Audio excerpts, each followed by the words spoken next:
Ketika kita menyembah, kita sedang menyatu dengan Sang Ilahi yang akan membawa kita kepada perspektif yang benar yang sesuai dengan kehendak Tuhan.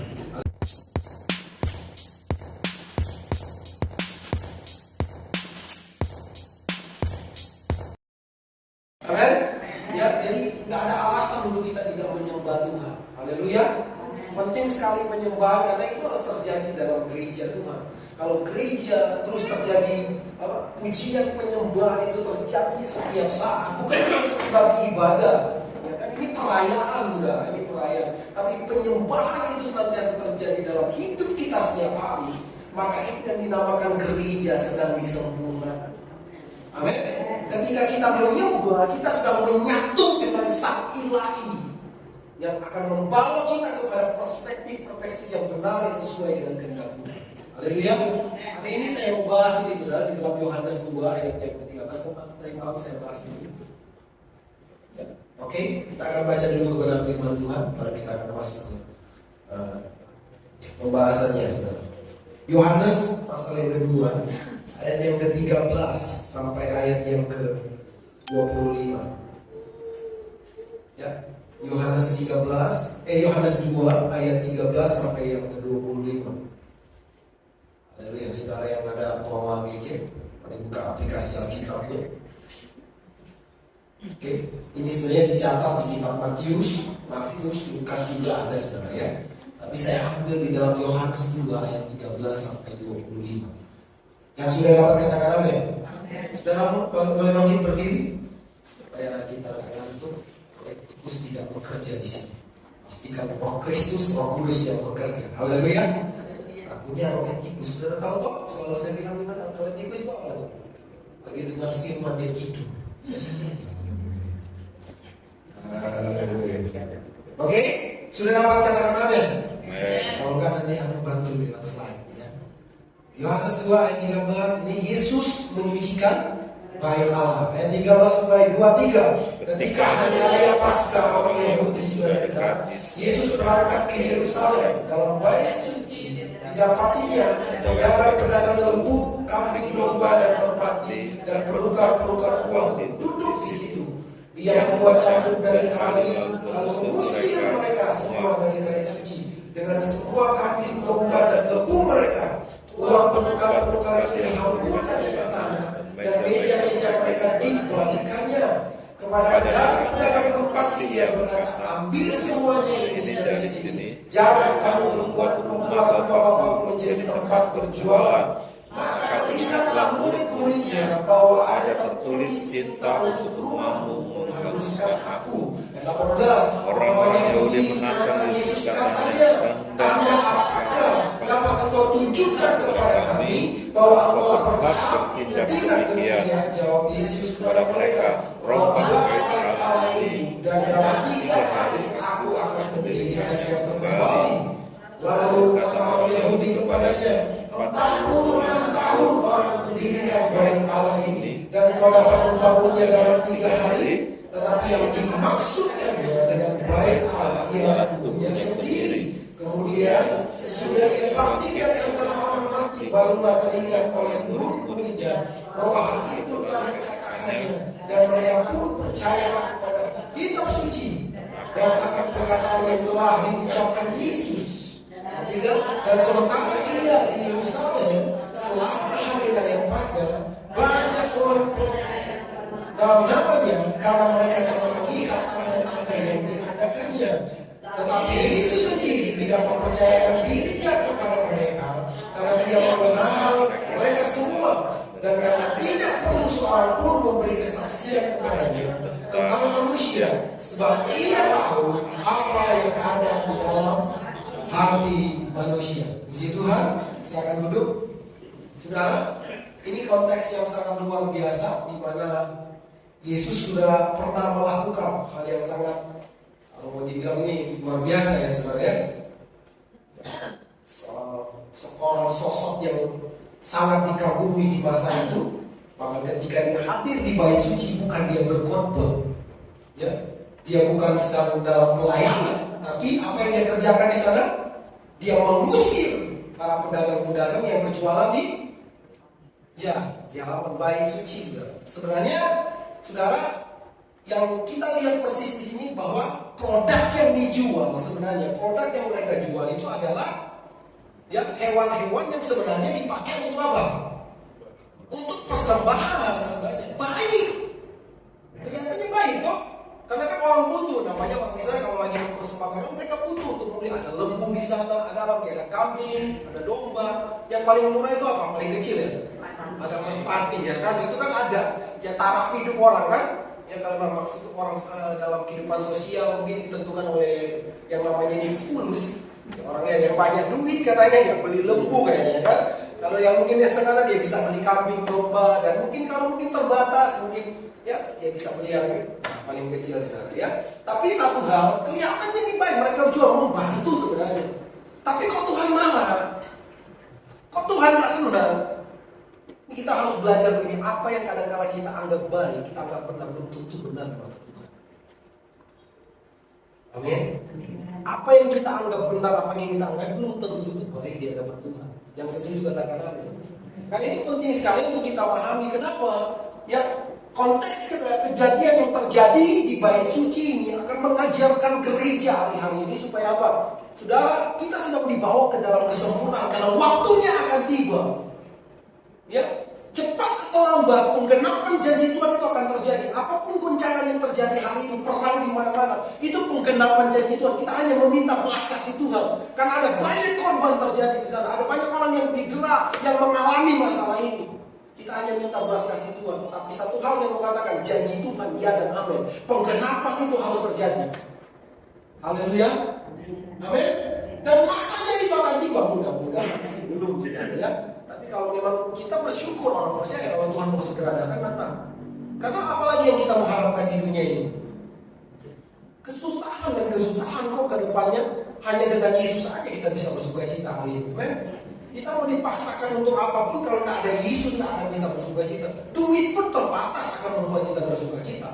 Ya, ini ada batasannya, saudara. Ya, karena itu saya mau katakan hari-hari ini mari bawa hidup kita, bawa kehidupan kita, perspektif, pandangan kita sesuai dengan kehendak Tuhan supaya apa? Kita menjadi gereja yang berkenan di hadapan Tuhan. Coba next slide. Bait Tuhan dalam teologi perjanjian lama adalah simbol penyertaan Tuhan atau kehadiran Tuhan. Amen. Ya, ini simbol bait suci itu adalah simbol Tuhan hadir. Ya, karena perjalanan dalam teologi perjalanan di padang gurun itu, ya Musa setiap mereka ini dia bangun kemah itu yang namanya ya kemah pertemuan. Ya. Disitulah mereka datang bertemu dengan Tuhan. Bahkan Tuhan berbicara di sana. Artinya Tuhan hadir dan Tuhan menyertai bangsa Israel ketika dalam perjalanan. Dan ketika mereka menduduki tanah perjanjian, ya dibangunlah bait suci yang sangat megah. Itu dibilang di sini 46 tahun kami membangunnya. Nggak mudah loh. Yang membangun itu dikirim orang-orang ahli. Bahkan pada saat itu kan ya orang-orang yang punya keahlian, kemampuan, ya jago pahat dan segala macam ahli-ahli ya dikumpulkan untuk membangun bait suci yang luar biasa itu. Tapi kan ada hal yang luar biasa, statement Yesus yang tidak dimengerti oleh mereka. Yesus bilang apa? Ya, bongkar. Ya, bahasanya kan bongkar bait suci ini dan aku akan membangunnya di padahal dia tidak sedang berbicara tentang bait suci secara fisik, tapi dia sedang bicara tentang dirinya yang akan membangun bait suci itu sendiri. Ya, lewat dirinya, lewat pengorbanannya, kita akan menjadi bait Tuhan. Setuju katakan amin? Karena tanpa pengorbanan Yesus kita tidak akan bisa, apapun upaya manusia tidak akan bisa menjadi bait suci yang berkenan di hadapan Tuhan. Setuju katakan amin? Amin. Yesus sedang bicara tentang dirinya, tentang pengorbanan yang dia akan kerjakan. Tapi tidak dimengerti oleh murid-muridnya, bahkan orang-orang yang ada di sini. Coba next slide. Ini kehadiran Tuhan ada hal yang esensi dalam pertumbuhan. Saudara yang masih bertumbuh di sini, coba katakan. Amin. Kita sedang bertumbuh, penting sekali Tuhan hadir. Haleluya. Amin. Kalau Tuhan hadir, orang yang lagi bertumbuh dalam iman, otomatis ada banyak virus-virus yang akan. Tanpa Tuhan kita tidak akan bisa menetralisir semua ini. Itu juga katakan ada banyak virus yang membuat kita akan menjadi kerdil. Mungkin kita bisa jadi stuck di situ, tak berbuat. bahaya sekali. Tuhan harus hadir dalam proses pertumbuhan itu. Bahkan lebih dari itu, kalau kita dalam pergerakannya, sedang menggenapi agenda Tuhan, gereja yang sedang bergerak, ya, gereja yang sedang menginjil, gereja yang sedang menjadi berkat, menjadi saksi, perlu Tuhan hadir. Haleluya. Kita akan bisa melayani tanpa penyertaan Tuhan. Janji Tuhan bilang, pergilah dan jadikanlah semua bangsa berikut. Aku menyertai. Orang yang melayani disertai Tuhan. Supaya apa? Tanda-tanda heran, mujizat Tuhan, hal-hal yang dahsyat terjadi. Bukan apa? Bukan untuk gagah-gagahan seorang pendeta, pengkhotbah, atau siapa yang dipakai Tuhan. Bukan. Untuk Tuhan supaya dimuliakan. Yang setuju katakan amin. Haleluya.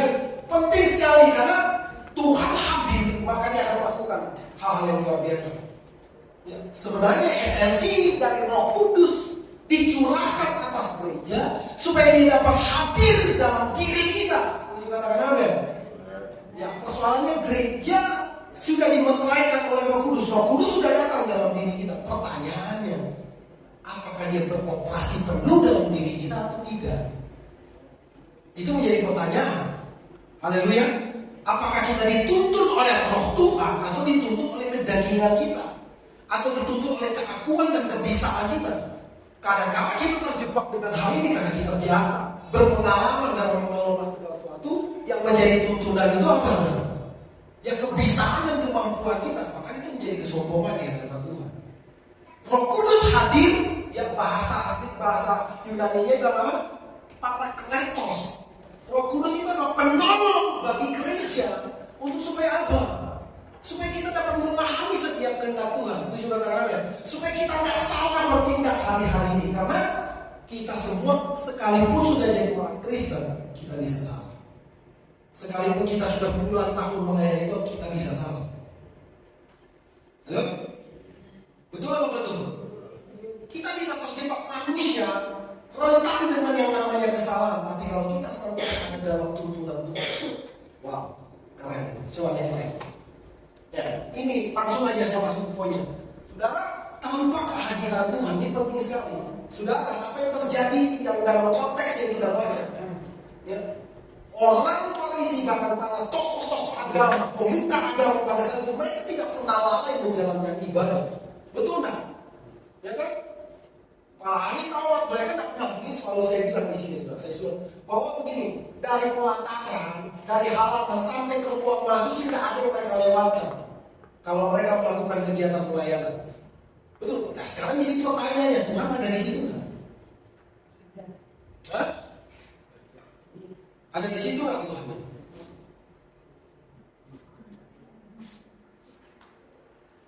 Iya kan? Terkadang kita bisa melakukan pelayanan tapi Tuhan nggak hadir. Yesusnya lagi di luar. Yang nggak mampu dilihat karena sosok dia datang sebagai manusia yang nggak mampu dilihat oleh mata jasmani yang terbatas. Kita harus melihat dengan wow, tuntunan Tuhan sebenarnya itu. Ya kan? Karena itu kan ketika Petrus mengakui engkau adalah Mesias, engkau adalah Tuhan. Yesus perjelas ini, bukan kamu, Roh Tuhan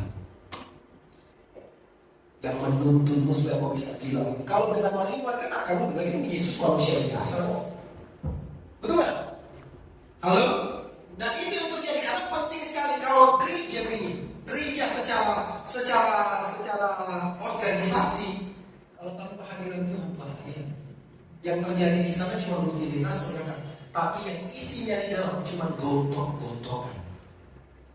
Benar? Tanpa Tuhan hadir sana, iya. Saya mau bilang ini, ahli Taurat, para Farisi melakukan kegiatan rutinitas pelayanannya dengan baik, tidak ada yang dilewatkan. Tapi apa yang terjadi? Curiga dengan yang lain, merasa terancam kalau ada yang muncul lebih baik. Yesus muncul mereka takut loh. Ini bisa mengancam. Sudah nonton perjamuan terakhir? Wah, kalau itu digambarkan luar biasa. Siapa itu? Ya, si Statua ya. Sampai dia merasa terancam dengan hadirnya Yesus kan? Kayak apa ya? Ya, imam besar itu kan merasa terancam karena hadirnya Yesus itu kan. Itulah masalahnya kalau Tuhan gak hadir. Nah, dalam kondisi kita sebagai berjemaat begitu. Orang baru bilang ada yang talebe sedikit kita senggol. Ada yang orang yang lebih sedikit. Contoh, ini saya contoh. Nyumbang banyak ke gereja gitu loh. Kita buka ke kepala. Supaya bisa dapat.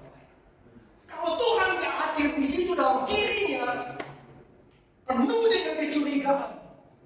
Karena gak ada tuntunan Tuhan. Di sini tidak ada cuma gesekan luar biasa. Ya, tapi itu yang penting, ini menjadi pelajaran buat kita, setuju nggak? Karena apa? Tanpa kehadiran Tuhan, kita akan membuat gereja jadi selalu hitung-hitungan. Bahkan begini, ya, mau datang ke gereja aja, aduh hitung-hitungan. Kita selalu berkalkulasi, mau melayani Tuhan hitung-hitungan. Betul nggak sih? Atau kadang-kadang begini, saya mau melayani sungguh-sungguh kalau Tuhan sudah berkati saya. Ya, saya mau lebih setia kalau Tuhan sudah tolong saya. Saya mau akan lebih, saya mau menginjil kemanapun kalau saya sudah sembuh. Kalau nggak sembuh-sembuh,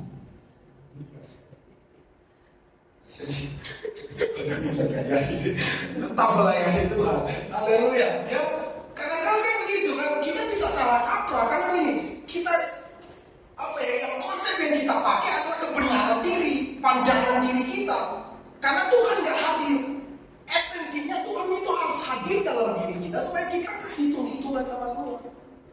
Kalau kita hitung-hitung itu gampang kecewa. Ketika kita udah berkorban buat pelayanan, kita udah datang pagi-pagi berkorban support gereja. Nah, contoh saya aja, saya cuekin saudara. Udah bagus, saya udah support pelayanan kasih tapi itu pendetanya itu hamba Tuhan, nggak ada pedulinya. Nah, hitung-hitungan. Ya, atau Pak Gembala kok kurang perhatian. Yang saya nggak ada ngomong kali dengan Pak Gembala. Ya nggak ada tujuan karena begitu. Pak Gembala udah jangan kunjungi saya, karena udah sibuk. Tanggung jawabnya ada banyak kan. Pak Gembala udah nggak datang. Ini bisa terjadi karena hitung-hitungan. Bukankah saya udah berjuang bersama Pak Gembala? Saya bilang kita akan keluar dari sini, betul tuh? Saya mungkin saudara nggak menganggap yang saya keluar nggak apa-apa saudara. Tapi ini yang terjadi, saya membuka hal-hal yang berarti menjadi tipuan setan atas gereja yang membuat kita bisa muntaber. Haleluya. Di mana-mana ini terjadi kok. Yang setuju katakan amin.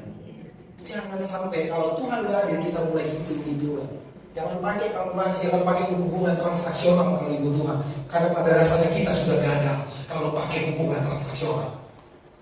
Ya. Selalu tuh saya bilang, ada yang bisa bayar keselamatan? Taruhlah orang paling kaya, siapa itu yang lagi marahan sama Donald Trump? Elon Musk? Bisa kan dia bayar keselamatan? Tak bisa. Setengah dunia pun kita tak bisa bayar keselamatan. Itu cuma karena anugerah Tuhan. Jadi kalau kita mau pakai hubungan transaksional, detik itu dia udah gagal. Setuju katakan amin. Karena untuk menjadi gereja yang benar-benar dia sesuai dengan kehendak harus dari dasar hati kita. Karena Tuhan itu selalu melihat di sini hati. Isu kekristenan yang ada di dalam hati kita. Kita bisa tipu lewat luarnya kita, saudara. Ya, tipu orang lain lewat penampilan kita. Apalagi kita berkarunia, apalagi kita diberikan hal yang luar biasa oleh Tuhan, kita bisa tipu orang. Haleluya. Ada berapa banyak orang kadang-kadang ditipu dengan hal-hal karena ini kalau Tuhan udah kasih karunia ya kepada seseorang pun luar biasa Tuhan dapat dia biarkan.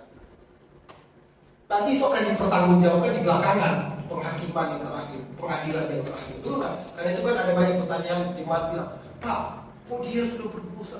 Tuh tapi dia kalau pelayanan mujizat Tuhan terjadi. Ya diperkarunia kok dikasih karunia. Tidak usah urus nanti ada pengadilan. Dia akan berjumpa dengan raja yang paling adil, yang tak bisa ditipu. Betul tidak? Maka kalau ada mujizat terjadi, saya juga kasih jawaban begini, bahwa Tuhan pasti bela firman-Nya, bukan bela pendetanya. Haleluya. Amin. Karena firman Tuhan itu iya, dia sendiri dan firman Tuhan adalah ya dan amin. Yang disampaikan pendeta itu kenapa? Dia menyatakan Tuhan. Ya Tuhan pasti bela firman-Nya. Kalau pendetanya nggak sesuai dengan kehendak Tuhan, pendetanya nggak dibela sekali. Ya, tapi kalau pendetanya hidup dalam perkenanan, otomatis tercover semuanya. Yang setuju katakan amin. Haleluya. Penting sekali untuk supaya Tuhan hadir, supaya apa? Gereja atau hidup kita sebagai gereja yang sesungguhnya kita tidak bisa berdampak, nah hitung-hitungan sama Tuhan. Amin. Capeklah saya bekerja, mau ibadah lagi. Haleluya. Masih ada yang hitung-hitungan sama Tuhan di sini? Masih ada koperasi Kristen? Masih ada yang hitung-hitungan? Masih ada yang hitung-hitungan? Saudara ngomong tapi tersenyum, kayaknya tidak mempercayai omongan sendiri, saudara. Karena masih ada yang hitung-hitungan. Oh, kayaknya tidak meyakinkan jawab. Orang kan dia tidak. Ketika ngomong enggak, sepertinya saudara curiga dengan diri sendiri, maksudnya itu maksud saya. Saudara lebih mencurigai diri sendiri kayaknya. Kadang-kadang sih Tuhan, karena saya hitung-hitungan. Kenapa Tuhan terlambat jawab doaku? Aku kan sudah setia. Kenapa Tuhan lama banget jawab aku? Itu tanda-tanda apa, saudara? Oh, bukan hitung-hitungan itu ya? Oh, salah mungkin saya kasih tahu. Ya, karena kala kan kita bisa terjebak dengan hal itu. Sebenarnya gini, kalau mulai ada hati atau pikiran seperti itu salah satu indikasi bahwa Tuhan tidak beroperasi dalam diri. Amin. Ya, Tuhan cuma dibiarkan tidur. Sama seperti ketika kisah perjalanan di Danau Galilea, ya kan? Tuhan hadir sih, tapi tidur. Haleluya. Yang beroperasi adalah kemampuan Petrus pakai. Saya kan ahli, saya nelayan. Kadang-kadang di diri kita, dalam perahu hidup kita, yang lebih dominan adalah kebisaannya kita, kemampuan. Tuhan tidur. Haleluya. Amin.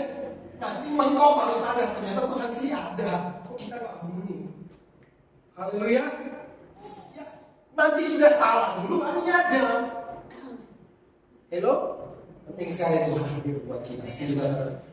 Artinya ini, biarkan Tuhan beroperasi penuh dalam diri kita. Supaya dia akan selalu mengingatkan. Artinya Roh Kudus itu mengingatkan apa yang kan Roh Kudus itu Parakletos, menolong kita mengingatkan apa yang perlu ditata, apa yang perlu dikurangi, apa yang perlu disempurnakan dalam diri kita. Setuju katakan amin?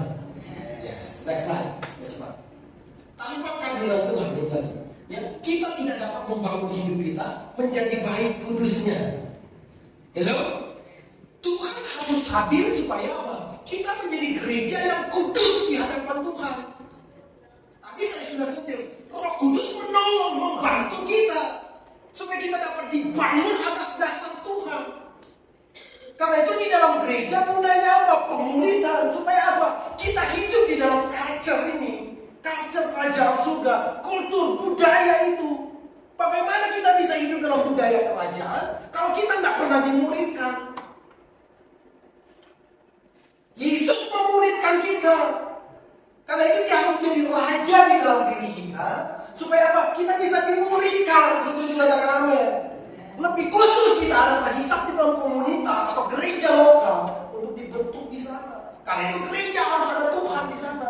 Ya, Roh Kudus harus beroperasi dalam gereja supaya proses pemuridan mengarahkan kita kepada kehendak Tuhan, menjadi baik kudusnya Tuhan. Yang setuju katakan amin. Yang setuju katakan amin. Proses ini harus terjadi supaya kacau, ya, kultur budaya kerajaan terjadi. Yang setuju? Amin. Tuhan harus hadir, beroperasi penuh dalam diri kita, memberi tuntunan. Ya, supaya apa? Kita nggak salah mengambil keputusan, kita nggak salah bertindak, kita nggak salah membangun relasi dengan orang lain, kita nggak salah terhubung dengan orang lain. Kan kita bisa salah tuh. Yang jadi persoalan hari-hari ini, malam juga saya sampaikan, yang bekerja hari-hari ini dahsyat oleh gosip itu sudah ngeri sekali tuh gosip sudah. Di sini sih nggak suka gosip ya orang di gereja SDA sini sudah. Ya, gosip itu paling berbahaya sudah. Kasihan loh kadang-kadang orang udah menderita lagi dalam proses kita gosipin lagi.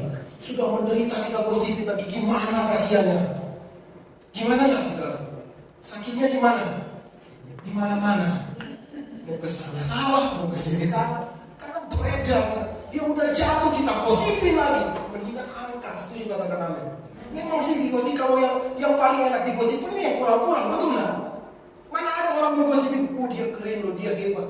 Kebanyakan orang yang suruh gosip karena iri hati, dia nggak mau orang itu lebih dari dia. Betul nggak? Nah mungkin dia mau loh, saya mau gosipin, Pak Doni itu hebat loh. Kalau saya iri misalnya, saya nggak senang dengan Pak Doni, masa mungkin saya gosipin dengan poin, Pak Doni itu hebat. Paling saya cerita kurangnya. Itu gosip, saudara, betul nggak? Ya kalau saya iri hati dengan dia, yang namanya kalau gosip kecenderungannya ke negatif, toh. Pasti saya cari kekurangannya Pak Doni. Nggak mungkin saya, Pak Doni tahu nggak hebat, sungguh-sungguh, nggak mungkin saya bilang begitu. Kenal nggak dengan Pak Doni? Itu banyak kan yang kita. Karena dasarnya salah, saudara. Haleluya. Amin. Kalau Tuhan nggak hadir, mau gosip akan bekerja di dalam gereja. Gosip kekinian apa ya? Apalagi kalau pendeta jatuh training topik cuma jatuh nggak sih, nggak jadi topik ini biasanya disalahkan pendeta.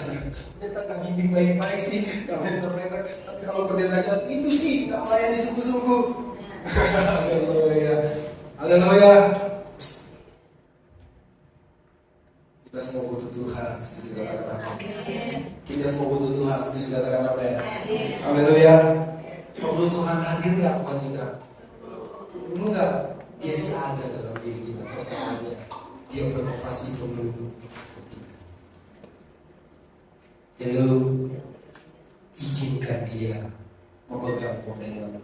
Jangan cuma pintar nyanyi doang. Kaulah Tuhan, Engkaulah Raja berdaulat.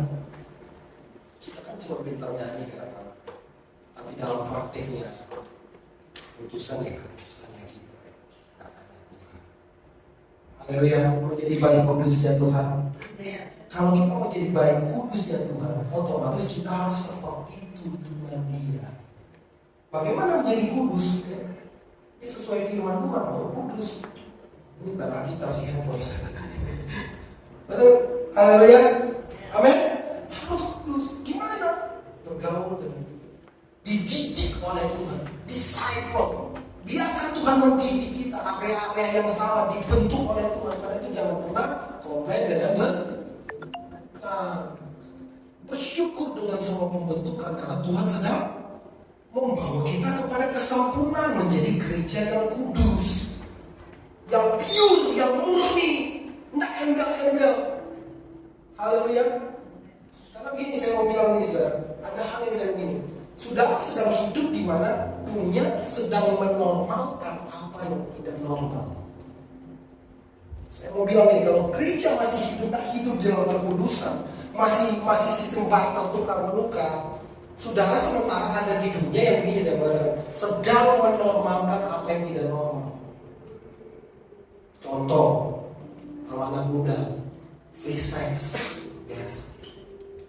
Kalau dulu orang free sex, apalagi orang kumpul kebo, ya, satu kampung itu jadi isu yang luar biasa. Apalagi kalau ke Israel, dirajam saudara. Ya, sekarang sudah karena udah jadi dunia sudah menormalkan apa yang tidak normal. Bahkan gereja ikut-ikutan. Apalah pelayanan, tapi motivasinya yang penting ke gereja. Kita kadang-kadang gereja itu menormalkan apa yang tidak, apa yang ditentang oleh Tuhan. Ngeri sekali loh, disorientasi. Ya. Karena itu saudara mungkin datang ke gereja dengan tulus, melayani dengan tulus, tapi ujung-ujungnya salah motivasi. Kita bersalah ya teman-teman.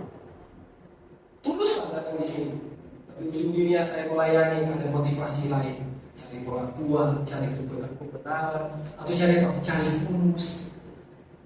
Salah. Haleluya.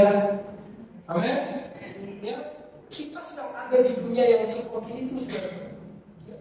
Bahkan hal yang orang, apalagi kita hidup di kota besar ya kan, lihat orang yang hidupnya amburadul. Jadi ketika itu terjadi di lingkungan kita akan biasa orang lain pun juga lakukan itu. Karena itu ada sekular, free sex bukan benar-benar free. Haleluya. Biasa kok itu. Dunia sedang mengamalkannya, padahal itu tidak berkenan dengan Tuhan. Itu contoh, ya kan? Haleluya. Sekarang orang meremehkan, kalau saya bilang meremehkan atau menganggap rendah komitmen pernikahan, dan itu sudah jadi hal yang biasa. Betul apa betul? Sudah hidup di mana sih? Di Jakarta ya, saya ya. Esensinya gitu, karena Tuhan hadir lagi menegur kita. Tuhan nggak hadir lagi, akhirnya kita jadi tumpuk. Hati nurani kita jadi tumpuk. Tuhan harus hadir buat kita. Setuju katakan amin. Next slide. Takutnya saya berlama-lama di area ini, tapi semakin tajam saudara. Ya. Sebab itu janganlah kamu bodoh, tetapi Efesus 5:17 usahakan supaya kita mengerti. Tanpa kehadiran kita tidak dapat memahami kehendak Tuhan. Sederhana sebenarnya. Waktu Yesus bicara merubah bait suci, bongkar bait suci dalam 3 hari yang membangunnya. Ya, yang terjadi apa? Mereka bilang 46 tahun loh kita. Ini sok-sokan membangun dalam 3 hari. Siapa lo? Ya kan? Mereka nggak mengerti kehendak Tuhan. Bahkan murid-murid Yesus yang baru pelayanan, yang mengatasnamakan murid, tidak mengerti kehendak Tuhan. Haleluya. Amin. Karena Tuhan tidak hadir dan beroperasi penuh dalam hidup. Buktinya apa? Semua kan 12 murid itu gagal semua. Waktu Yesus tergantung di kayu salib, lari semua. 2 aja yang viral kan? Yang agak viral karena keputusan yang sangat luar biasa yang mereka ambil. Yang Petrus dan siapa? Yudas itu. Betul enggak? Ya kan? Tapi ketika Roh Kudus teraktivasi, Tuhan hadir buat mereka. Wow, rata-rata mereka mengalami siksaan dalam pelayanan. Mati-mati loh. Yohanes aja yang mati tua kan? Tapi sempat digoreng. Digoreng dulu baru dipulang. Ada yang dikuliti, ada yang dikulit. Gimana dikulit? Kalau aja dari kolam cuma kena air panas aja udah lebay nih kesannya. Nangis sakit sih saya tahu, cuma namanya kita cuma begitu aja udah berat kan, anak kecil. Kita aja saya kena kadang-kadang cuma tergores kalau naik motor kejatuh atau apa, apalagi ini dikuliti. Haleluya, amin. Tapi mereka tidak mundur dengan hal itu karena mereka tahu mereka kerjakan karena Tuhan memberikan api itu mereka untuk mengerjakan sampai tuntas dan sampai selesai. Penting sekali kok, penting sekali nggak Tuhan harus hadir. Sekarang lihat ke dirimu, Tuhan pasti enggak. Haleluya, haleluya. Kalau gairah melayani Tuhan udah mulai kurang atau kita mulai jadi Kristen berubah harus didorong-dorong, itu tanda-tandanya. Dan itu indikasinya mengalami degradasi. Artinya yang lebih dominan adalah ketakutan kita, bukan lagi Tuhan. Penting sekali kok. Amen. Ada hal yang menarik, saudara baca dulu di ayat-ayat yang paling bawah, ayat 23. Kok boleh satu orang baca? Coba bantu saya. Ayo bisa baca. Yohanes 2 ayat 23. Dan sementara ia di Yerusalem selama hari raya Paskah, banyak orang percaya dalam namanya, karena mereka telah melihat tanda-tanda yang diadakan. Next ayat selanjutnya.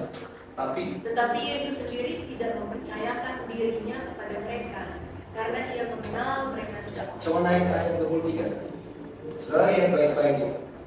Sementara ia ada di Yerusalem selama hari raya Paskah, banyak apa? Banyak orang percaya dalam nama. Karena apa?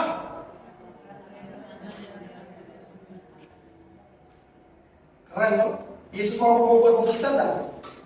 Yesus mau melakukan hal yang spektakuler enggak? Ya. Tapi persoalannya, Tuhan itu mampu membuka jalan buat. Tuhan mampu membuat jalan keluar, menyembuhkan, melakukan mujizat yang spektakuler. Tapi kalau tujuan dan orientasimu hanya di situ, Yesus tidak akan mempercayakan diri. Yang ayat selanjutnya, 24.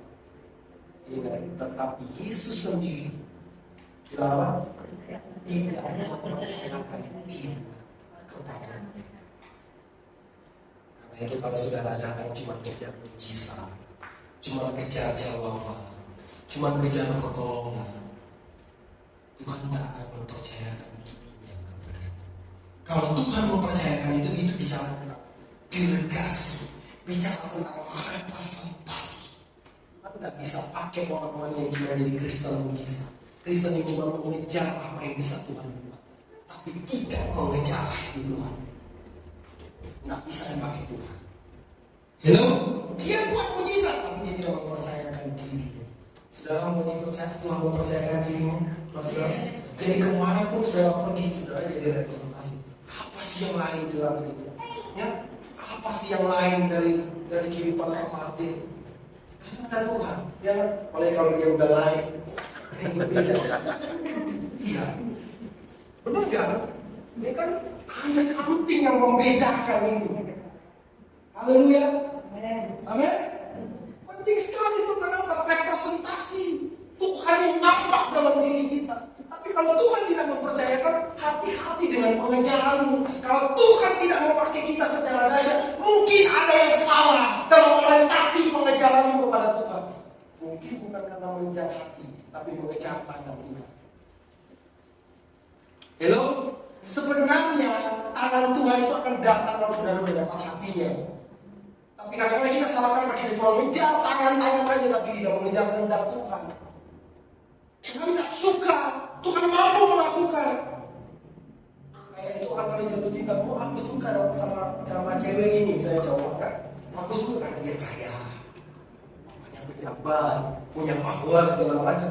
Pasti sih, cinta saya kayak gitu ya, banyak dari hadapanku. Kayak membuat kejahatan cinta. Ini nggak bisa kan terjadi seperti itu.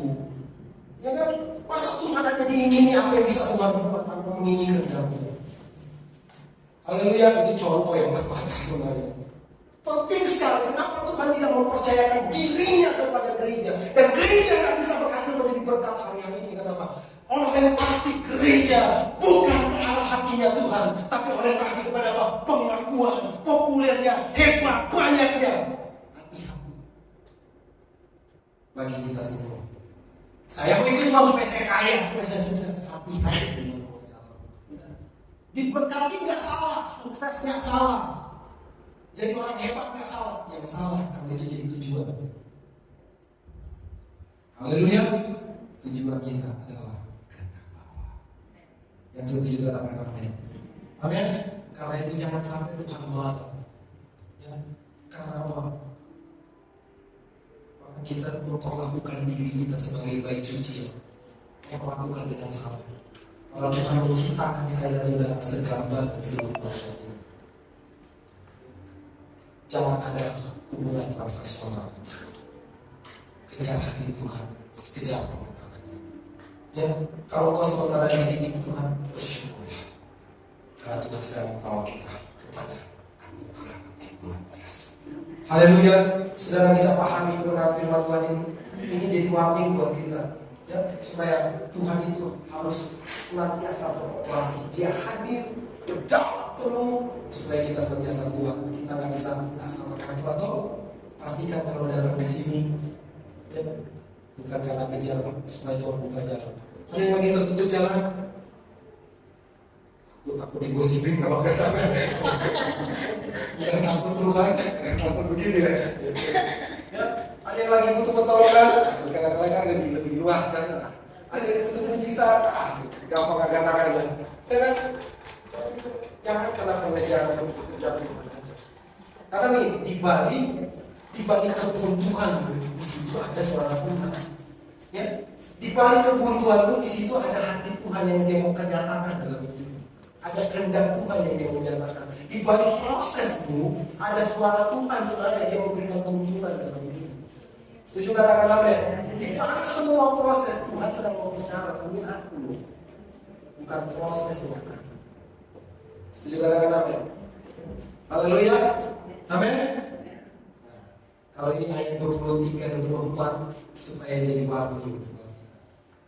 Ya, jangan sampai kita salah pengejaran. supaya semua kita dipakai. Oh, siapa yang dipakai Tuhan? Ya, siapa yang harus mau katakan enggak? Sekarang karena semua katakan, sudah tengok samping kiri atau samping kanan, tengok sudah. Dan bilang begini, jangan salah kejar, jangan salah kejaran. Haleluya, hati-hati. Candy sama Ibu Cici, Pak jangan salah Pak ya. Aku sih mencintaimu tapi jangan salah, tetap Tuhan dong. Pak Kiki cuma bilang ya. Ya yang penting maju aja saudara. Ya kebenaran firman Tuhan ini membawa kita untuk semakin berpaham, supaya kita semakin disempurnakan. Amin. Saya sekali lagi bilang gereja sedang disempurnakan. Ya, gereja sedang disempurnakan. Pastikan engkau adalah gereja itu. Biasanya bicara gereja yang sesungguhnya, bukan gereja organisasi. Ya, pastikan engkau adalah gereja yang sedang disempurnakan. Haleluya. Mau dipakai Tuhan? Mau jadi berkat? Ada lagi statement? Oh sudah habis. Puji Tuhan. Kerajaan surga